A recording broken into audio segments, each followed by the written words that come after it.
Back rooms, அதாவது ஒரு ரூமை திறந்தா கதவு மேலே மேஸாக போயிட்டே இருக்குது. கடைசியில் அந்த மேஸ் என்னாச்சு, ஏன் அந்த மேஸாக இருக்குது அப்படின்னு வந்து ஃபர்னிச்சர் இருக்கிற கிளர்க்கும் டாக்டர் மேரியும் வந்து கண்டுபிடிச்சாங்களே இல்லையா, அதுதான் வந்து இந்த பேக் ரூம்ஸ் படத்தோட ஒரு குட்டி ஒன்லைன். இந்த பேக் ரூம்ஸ் படத்தோட ரிவ்யூக்கு போகிறதுக்கு முன்னாடி, ஹலோ ஹாய் ஃப்ரெண்ட்ஸ், நான் தான் உங்கள் ஜெயராம் கிருஷ்ணன் பேசுகிறேன். வீடியோக்குள்ளே போகிறதுக்கு முன்னாடி குட்டி மெசேஜ் இன்னைக்கு என்னன்னா வந்து, அதாவது ஒருத்தர் நீங்கள் வேணாம் என்னை விட்டுருங்க, வேற எதுக்காவது நான் போகிறேன் அப்படின்னு சொன்னால் விட்டுருங்க, லெட் கோ ஆஃப் தம். அவங்கள விட்டது வந்து கூடாது, நான் வந்து தாங்கி பிடிக்கணும். ஏன்னா ரிலேஷன்ஷிப் அவங்க கூட விட்டு பாருங்க, அந்த ஸ்பேஸுமே வந்து ஒரு பாடம் வந்து உங்களுக்கு கத்து தரும். பேக் ரூம்ஸ் இந்த படத்துல எனக்கு மெயினா பிடிச்ச ஒரு விஷயம் என்னன்னா, இந்த படம் வந்து நம்ம வந்து ஒரு விர்ச்சுவலா ஒரு மேஸ் கேம் விளாண்டா என்ன நடக்கும் அப்படிங்கிறத ஸ்கிரீன் பிளேல கொஞ்சம் அழகா, கொஞ்சம் சைக்காலஜிக்கல் ட்ராமா ஆட் பண்ணி அந்த கேரக்டர் டெவலப்மெண்ட்டுக்கு யூஸ் பண்ற மாதிரி வந்து ஒவ்வொரு கேரக்டர்ஸுமே வந்து வச்சு எழுதுன அந்த ஒரு ஸ்கிரீன் பிளே ரைட்டிங் வந்து எனக்கு பர்சனலா ஃபர்ஸ்ட் இந்த படத்துல வந்து பிடிச்சது. ரெண்டாவது, ஒவ்வொரு கதவு, ஒரு மேஸ் கேம் விளையாடணும், ஒரு கதவு திறக்கும் போது அடுத்த கதவு திறந்தா எக்ஸிட் டோர் வந்துருமா அப்படிங்கிற ஒரு என்கேஜ்மெண்ட் ஃபேக்டர் வந்து இந்த படத்துல எப்படி வைக்க போறாங்க அப்படிங்கிற ஒரு எக்ஸைட்மெண்ட் ஃபேக்டர் இந்த படத்துல நல்லா ஹேண்டில் பண்ணியிருந்தாங்க. மூணாவது, இந்த படத்துல நடிச்ச ஆக்டர்ஸ் பெருசா நிறைய கேரக்டர்ஸ் வச்சு இல்லை, மெயின் லீட் 2 பேர் தான். அதை தாண்டி ஒரு 3-4 பேர் வருவாங்க. அந்த 2 பேர், எஜிஃபோர் வந்து கிளர்க் அப்படிங்கிற ஒரு ஃபர்னிச்சர் மார்க்கெட்டிங் ஏஜென்ட்டாக நடிச்சிருப்பாரு.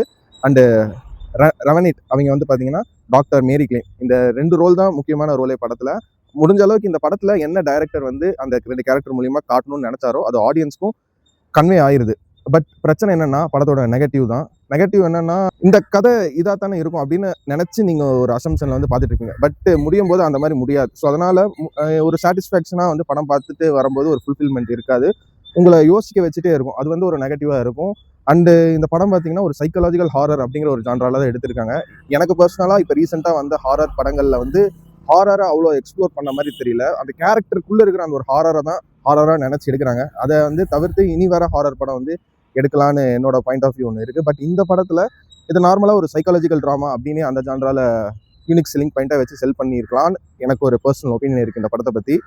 அண்டு ஒரு ப்ராப்பர் க்ளோசர் வந்து இந்த படத்தில் கொடுத்துருக்காங்களா அப்படின்னு கேட்டிங்கன்னா, அதுவுமே ஆடியன்ஸ் கிட்ட ஒரு அசம்ஷனாக வந்து வச்சுட்டாங்க. ஆனால் எனக்கு தெரிஞ்சு கொடுத்துருக்கலாம் அப்படின்னு ஒரு தாட் ப்ராசஸும் இருக்குது. ஸோ இதெல்லாம் வந்து பார்த்தீங்கன்னா இந்த படத்தில் ஒரு நெகட்டிவாக எனக்கு தெரிஞ்ச விஷயம். அண்ட் பாசிட்டிவ்ஸ்ன்னு பார்த்தீங்கன்னா, இந்த படத்தோட சைலன்ஸ் முக்கியமாக ஒரு நோட்டபிள் பாயிண்ட்டு. ஒரு டைலாகே இல்லாமல் ஒரு சீனை விஷுவலாக எந்த அளவுக்கு சூப்பராக சொல்லலாம்னு சொல்லிட்டு டைரக்டர் பார்சன் யோசிச்சு தான். அதாவது பார்த்தீங்கன்னா 2005 தான் வந்து அவரோட டேட் ஆஃப் பர்த் போட்டிருக்கு. கிட்டத்தட்ட சொல்லப்போனால் ஒரு 20 வயசு தான் ஆயிருக்கு. அவர் வந்து ஒரு புக்கு எழுதியிருக்காரு பேக் ரூம்ஸ்னு, அதை பேஸ் பண்ணி ஒரு ஃபீச்சர் ஃபிலிமாக வந்து எடுத்திருக்காங்க.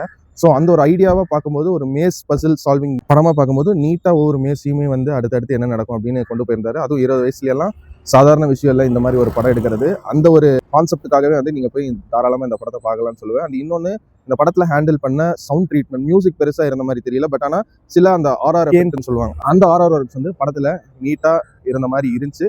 அண்ட் ஆக்டர்ஸ் பெர்ஃபார்மன்ஸ் வைஸ் எஜிஃபோர் பண்ண கிளார்க் கேரக்டராக இருக்கட்டும், அண்ட் டாக்டர் மேரியா பண்ண அவங்களோட ரோலாக இருக்கட்டும், 2 பேருமே ஆக்டிங் பெர்ஃபார்மன்ஸ் சூப்பராக பண்ணியிருக்காங்க. அண்ட் அந்த கேரக்டருக்கு இருக்கிற அந்த ஒரு ஃபிக்ஷனல் கேரக்டர், ஒரு ஹாரர் வைப் கொடுக்குற மாதிரி எழுதின அந்த ஒரு கேரக்டர் ரைட்டிங்குமே படத்தில் நல்லா இருந்துச்சு. அண்ட் படத்தோட முக்கியமான ஒர்க்கு படத்தோட ப்ரொடக்ஷன் டிசைன், அதாவது செட் ஒர்க்கு பயங்கரமாக போட்டிருக்காங்க. பெரிய பெரிய செட்டெல்லாம் போட்டு எடுத்திருக்காங்க. பட் ஆனால் அந்த செட் ஒர்க்குக்கான ஒரு படம் இதுதான் அப்படிங்கிற ஒரு ஓவராலாக ஸ்பாய்லரே இல்லாமல் இந்த பேக் ரூம்ஸ் படத்தை பற்றி எல்லாத்தையுமே கவர் பண்ணிட்டேன்னு நினைக்கிறேன். நீங்கள் இந்த படம் பார்த்துருந்தீங்கன்னா ஏதாவது ஒரு பாயிண்ட் நான் வந்து ஸ்பாய்லர் இல்லாமல் பாயிண்ட் விட்டுருந்தேன்னா அது என்னென்ன கமெண்ட் பாக்ஸில் சொல்லுங்கள். இந்த படத்தில் உங்களுக்கு என்ன பிடிச்சிருந்துச்சு, ஏன் இந்த படத்தை நீங்கள் போய் தேட்டரில் பார்க்கலான்னு மற்றவங்களுக்கு சொல்லணும்னு தோணுச்சுன்னா எந்த பாயிண்ட்டை சொல்லுவீங்க அப்படிங்கிறதையும் சொல்லுங்கள், நான் தெரிஞ்சுக்கிறேன். ஆக மொத்தத்தில் இந்த பேக் ரூம்ஸ் படத்துக்கு என்னோட ரேட்டிங் என்னன்னு கேட்டிங்கன்னா, 100க்கு ஒரு 60 மார்க்ஸ் தாராளமாக தருவாங்க. பேக் ரூம்ஸ்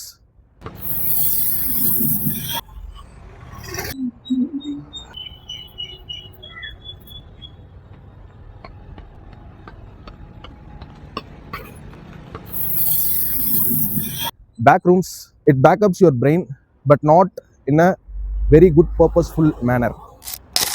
அண்ட் நான் உங்களை இதே மாதிரி இன்னொரு சூப்பரான வீடியோவில் சந்திக்கிற வரைக்கும் நீங்களும் நல்லா இருங்க, எல்லாரையும் நல்லா வச்சுருங்க. அவ்வளோதாங்க விஷயம். நன்றி, வணக்கம், பை பை, நான் வரேங்க.